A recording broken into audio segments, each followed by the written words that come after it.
नमस्कार दोस्तों, हाल ही में एक नारा निकाला जा रहा था, जात पात की करो विदाई, हम सब हिंदू भाई भाई। मतलब जात पात की करो विदाई, हम सब हिंदू भाई मतलब कि जितने भी अब लोग हिंदू हैं वो अपनी जात पात की विदाई कर दें, क्योंकि अब हम हिंदू बनने जा रहे हैं। फॉर एग्जाम्पल, अगर हम किसी को एबीसीडी बताने जा रहे हो तो सबसे पहले हमें एबीसीडी आनी चाहिए, क्योंकि अगर वो गुण हमारे अंदर होगा तभी तो हम दूसरों को दे पाएंगे। वैसे ही जात पात की करो विदाई का नारा देने वाले धीरेन्द्र शास्त्री को सबसे पहले ये बोलना चाहिए कि मैं आज से भगवान के सामने शपथ लेके बोलता हूँ कि आज से मैं अपने ब्राह्मण जाति की विदाई कर रहा हूँ और आज से हमें ब्राह्मण ना समझा जाए, हिंदू समझा जाए। अगर ये ऐसा करें तब हम माने, नहीं तो ये तो वही बात हो गई कि मुंह में गुटखा चबाओ, दूसरों को ज्ञान दो कि गुटखा नहीं खाना चाहिए, शराब के 2 पैक लगा के बोलो कि दारू बंद होना चाहिए। धीरेन्द्र शास्त्री के बारे में यही बात बोले हैं शंकराचार्य। यहाँ पर देख, की विदाई करने की बात आप नारा लगा रहे हो तो खड़े होकर कहना चाहिए था कि मैं अपनी ब्राह्मण जात की आज से विदाई कर रहा हूँ, आज से मुझे ब्राह्मण ना समझा जाए, केवल हिंदू समझा जाए। कहा धीरेन्द्र शास्त्री ने? क्यों नहीं कहते हैं? वो कहते हैं कि हम जो है समरसता ला रहे हैं, और जो 2 चेले बनाए दोनों ब्राह्मण, खुद भी ब्राह्मण रामभद्राचार्य, उनके दोनों चेले भी ब्राह्मण। कहते हैं रामानंदाचार्य के रास्ते पर चल रहे हैं। रामानंद ने तो रैदास को शिष्य बनाया, कबीर को बनाया, वो खुद ही गिना रहे हैं। सेनाचार्य को बनाया, पीपा भगत को बनाया, सबको बनाया, सब जात से बना दिया। तो तुमने क्यों ब्राह्मण ही ब्राह्मण में बनाए? इसका कोई जवाब नहीं देते हैं। कहते हैं हम हिंदू राष्ट्र बना देंगे। ऐसे हिंदू राष्ट्र बनता है। यहाँ पर देखिए, बागेश्वर धाम सरकार के चैनल पर एक गाना रिलीज हुआ जिसमें बताया जा रहा है कि जाति और पात को हम मिटाने आए हैं। मेरा दीदी से एक हाथ जोड़ के निवेदन है कि पहले आप अपने धीरेन्द्र बाबा की जाति मिटवाइए, उसके बाद दूसरों को ज्ञान दीजिएगा, क्योंकि इन्हीं को ठेका मिला है हिंदू धर्म की रक्षा करने का। और हमारे हिंदू भाइयों को भी लगता है कि ये हमारे हिंदू धर्म की रक्षा करेंगे। जिनकी नहाते टाइम 7 लोगों की रक्षा करनी पड़ रही है, वो भी कमर भर पानी में, उनसे आप लोग आस लगाए हैं कि ये हिंदू धर्म की रक्षा करेंगे। जबकि प्रेमानंद जी बोलते हैं कि हम सनातन धर्म के ठेकेदार बनने के योग्य नहीं है। मतलब कि इतने बड़े संत प्रेमानंद जी महाराज बोले कि हम उस योग्य नहीं है कि सनातन धर्म की रक्षा कर सके। भगवान का आप अपने आप में सनातन स्थापित करो, आप अपने में स्थापित करो, हम अपने में स्थापित करिए, अपने में स्थापित करो। चल रहा है सनातन। हम सनातन के ठेकेदार बनने के योग्य नहीं है। हम खुद को सनातन धर्म में पहले स्थित करें। सत्य, तपस्या, शौच, तितिक्षा, पवित्रता, जगत मंगल, नाम जप निरंतर, भगवत चिंतन, सब में भगवत भावना। क्या है? सनातन का एक लक्षण हमारे अंदर आ जाए तो पूरा सनातन आ जाए। बाद में सत्संग में एक आता है। तो ये धीरेन्द्र शास्त्री किस खेत का मूल्य है? अरे ये धीरेन्द्र शास्त्री बहुत बड़ा हिंदू बनता है, हमेशा बोलते रहता है हमारे दादाओं ने ये किया, वो किया, और तब हमने ये करना शुरू किया। तो तुम्हारे दादाओं ने हिंदू धर्म के लिए पहले क्यों नहीं आवाज उठाई? क्यों? उन लोगों को हिंदुओं से प्यार नहीं था या फिर हिंदू धर्म से प्यार नहीं था? आज के समय में मांस खाना, शराब पीना, सिगरेट पीना, तंबाकू खाना कितनी नॉर्मल सी बात होती जा रही है। आप खुद प्रेमानंद जी के मुँह से सुनिए। और अब आप खाना, शराब पीना, ये एक नॉर्मल सी बात होती चली जा रही है। हमारे यहाँ तलवार की नोक पर जो हमें चखाया जाता था तो हम गर्दन उड़वा लेते थे, लेकिन चखते नहीं थे। आज पैसा दे के खा रहे। हम अपने धर्म को कहाँ समझ पा रहे कि हमारा धर्म क्या है? हमारा धर्म जो है उसको हम खो रहे हैं। और अब आप बागेश्वर बाबा के भाई की वीडियो देखिए। वे शराब पीकर, मुंह में सिगरेट लेकर, हाथ में कट्टा लेकर लड़की की शादी में हंगामा कर रहा था। वाह क्या बात है! बड़े बागेश्वर बाबा जाति मिटाने चले हैं और छोटे बागेश्वर बाबा धर्म ही मिटा रहे हैं। एक्चुअली बागेश्वर बाबा उर्फ धीरेन्द्र शास्त्री का ये एक नाटक है और ये सब पॉलिटिक्स के कारण हो रहा है। और हाँ, बहुत जल्दी धीरेन्द्र शास्त्री और उनके बुद्धिमान गुरुजी रामभद्राचार्य जी पॉलिटिक्स में शरण ले सकते हैं, क्योंकि रामभद्राचार्य जी वहाँ गला फाड़ फाड़ के बोल रहे हैं कि राजनीति हमारी है और हम नहीं आएंगे तो कौन आएगा राजनीति में। लेकिन हमें बहुत बुरा लगा ये बात सुन के कि एक टाइम में रामभद्राचार्य जी कहते हैं राजनीति में 99% वही लड़का है जो आवारा है, जिसकी घरवाली मार कर निकाल देती है, वही नेता बन जाता है। 99% नेता आजकल जो होते हैं ना, जो लड़का घर से आवारा हो जाता है और घरवाली मार कर निकाल देती है, वही नेता बन जाता है।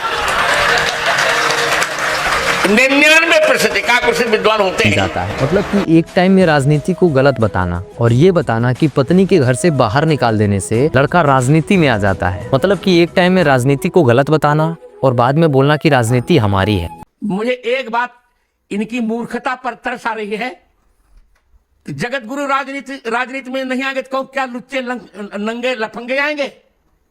राजनीति हमारी है। धर्म का संबंध राजनीति से उसी प्रकार का है जैसा किसी सात्विक पति का सात्विक पत्नी से संबंध होता हमारी है। आपने तो सारी हदें पार कर दी हैं बाबा। कभी आपका चेला बोलता है कि जात पात की करो विदाई, कभी आप बोलते हो कि मैं ब्राह्मण हूँ। मैं तो वशिष्ठ गोत्री ब्राह्मण हूँ।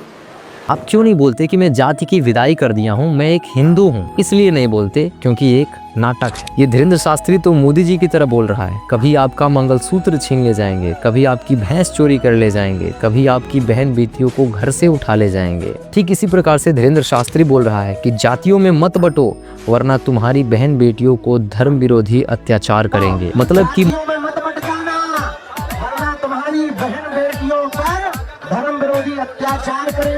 मतलब कि मुस्लिम, सिख, ईसाई तुम्हारी बहन बेटियों पर अत्याचार करेंगे। धीरेन्द्र शास्त्री की बहन बेटियों पर नहीं, ऐसा उन्होंने खुद बोला है। मैं आपसे पूछता हूँ कि ऐसा कौन सा लॉ है जिसमें सिर्फ आपकी बहन बेटियों को प्रोटेक्ट किया जाएगा, या फिर ऐसा कौन सा भगवान है जो सिर्फ आपकी बहन बेटियों को प्रोटेक्ट करेगा? बता सकते हैं? ऐसा पाखंड फैलाना बंद करो और खुद में सनातन को धारण करो, दूसरों पर आरोप मत लगाओ। सनातन परब्रह्म परमात्मा है, हम सनातन को धारण करें।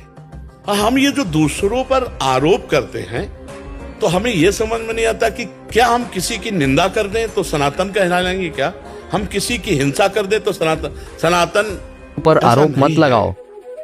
कितनी अजीब बात है कि मरने के बाद स्वर्ग में सुख दिलाने का ठेका सभी धर्मों के पास है, भले ही जिंदा रहते आप दुख में मर जाओ। यदि धर्म आपको माफी मांगना और माफ करना नहीं सिखा रहा, बल्कि अपने प्रतिशोध के लिए शस्त्र उठाना सिखा रहा है, तो आप धर्म नहीं राजनीति सीख रहे हो। And this is exactly what Pandit Dhirendra Shastri is doing. उनका भी तो यही, अब सब हिंदू अपने हाथ में हथियार उठा लो और कह दो हम सब हिंदू हैं। शास्त्री इज डूइंग, उनका भी तो यही कहना है कि सब हिंदू हथियार उठा लो। सारे हिंदू का तो पता नहीं, लेकिन धीरेन्द्र शास्त्री के भाई ने जरूर हथियार उठा लिया है।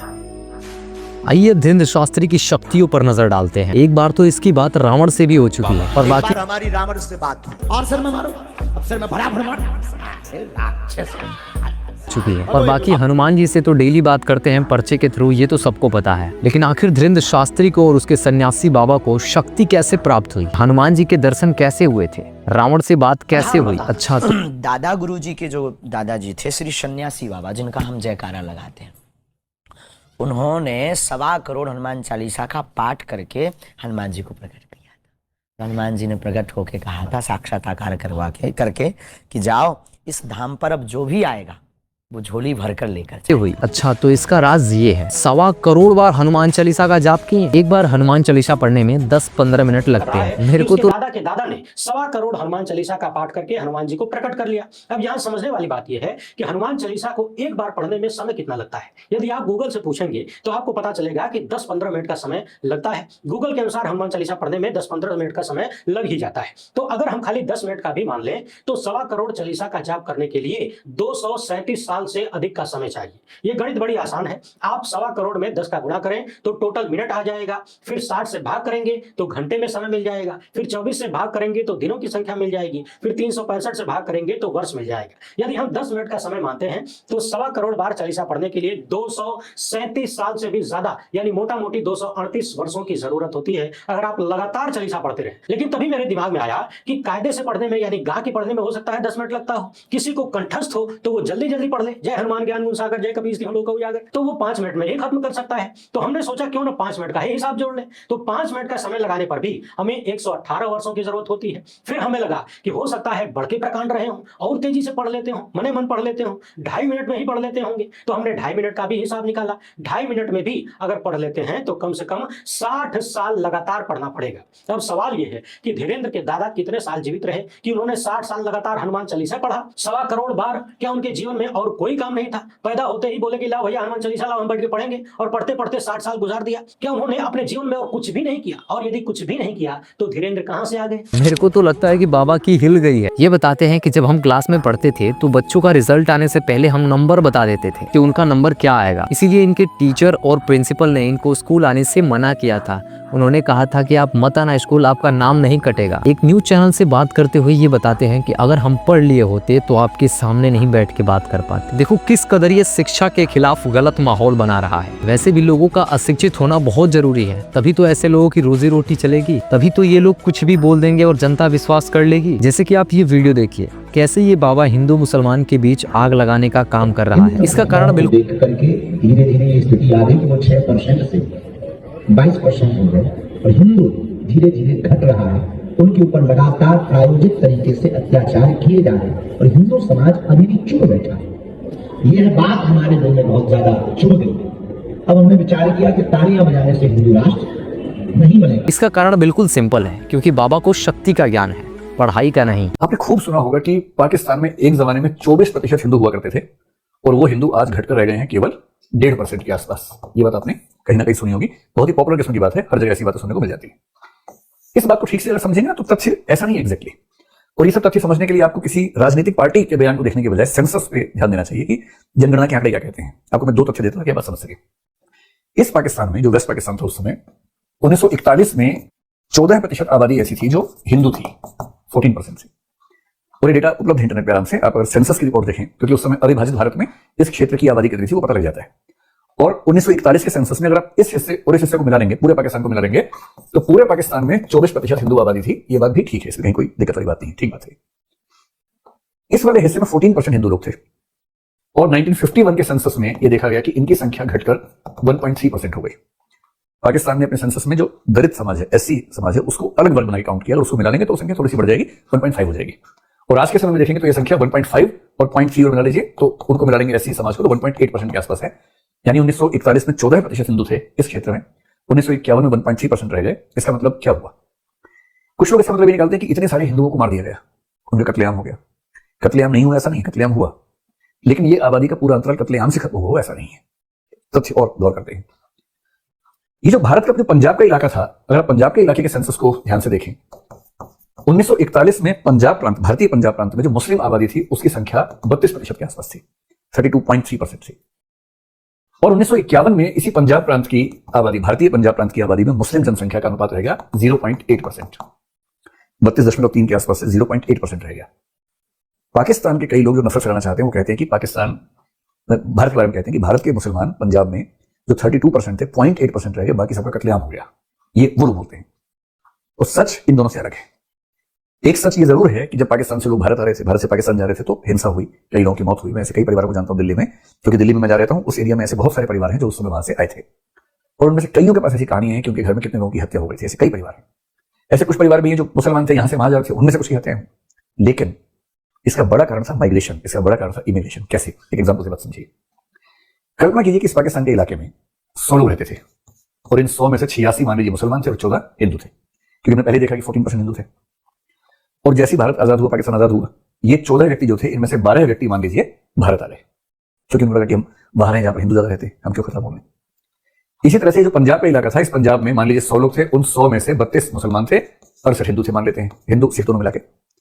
इन 32 में से मान लीजिए कि 31 लोगों ने तय किया कि वहां चले जाते हैं। अब क्या हुआ? ये 68 जो थे वो 68 यहीं पर हैं, 32 में से 31 चले गए। अब ये 68 100 में से 68 ना होकर के 69 में से 68 हो गए, इनकी परसेंटेज 99 के आसपास हो गई। और उधर से जो 14% थे उनमें से 12% जो हिंदू ही थे वो यहां पर और आ गए। इसका मतलब 32 में से 31 लोग चले गए मुसलमान, वहां के 14 हिंदू में से 12 यहां आ गए और यहां पर हिंदू आबादी या सिख आबादी मिलकर इतनी ज्यादा हो गई कि मुस्लिम आबादी का परसेंटेज एक झटके में 32 से 0.8 पे आ गया। इसी प्रकार से यहां से क्या हुआ? 14% हिंदू थे, उनमें से 12% मान लीजिए चले गए और यहां से 32% मुसलमान वहां चले गए। एक तो हिंदू आ गए, ऊपर से मुसलमान बहुत सारे वहां चले गए। इससे क्या हुआ? दोनों संख्याओं के मिलने से आबादी में परसेंटेज में मुसलमानों की आबादी पाकिस्तान में बहुत ज्यादा बढ़ गई, 90 से ऊपर निकल गई और हिंदुओं की आबादी 1.3% रह गई। जो मैं समझाना चाह रहा हूं वो ये, और मैं जितने तथ्य दे रहा हूं मैं किसी पॉलिटिकल पार्टी के मैनिफेस्टो से नहीं दे रहा हूं, मैं सेंसस से दे रहा हूं, तो वहां से चेक कीजिए। इसका मतलब ये हुआ कि पाकिस्तान के क्षेत्र के अधिकांश हिंदुओं ने 1947-48 के दौरान भारत में माइग्रेशन कर लिया था और भारत के पंजाब प्रांत के अधिकांश मुसलमानों ने उसी समय पाकिस्तान में माइग्रेशन कर लिया था, डोमिसाइल के भाव से कि हमें वहीं पर रहना है, बसना है। ये तो बाबा के ज्ञान की बात हो गई। अब एक आखिरी बात बताना चाहता हूँ। अगर धीरेन्द्र शास्त्री सच में हनुमान जी से बात करता है, सच में ये हनुमान जी की मदद से पर्चा बनाता है, सच में ये हनुमान जी की मदद से लोगों की बीमारियां ठीक कर देता है, कैंसर 3rd स्टेज, कैंसर रोग है 2 स्टेज का है, हम एक विधि कर दे भी, कैंसर की दवाई धाम पे मिल है, ठीक हो जाएगा, आशीर्वाद। माँ बीमार है 3 साल से, दर्द कैंसर नामक रोग बना हुआ, ओमवती को कृपा हो जाएगी, आशीर्वाद है। ये अखंड ज्योति जलाएं, 50 ग्राम देसी गाय के गोमूत्र में 2 खड़ी हल्दी की गांठ पीस करके मिला करके रोगी को पिलाएं, लाभ 100% होगा, आशीर्वाद। अगर ये सारी चीजें हमारे हनुमान जी तुम्हारे कहने पर ठीक कर देते हैं तो फिर बोलो अपने बालाजी से कि सारे किसानों का रोक दें। देश में हो रहे 100 साल की बुजुर्ग महिलाएं, 2-2 साल की बच्चियों का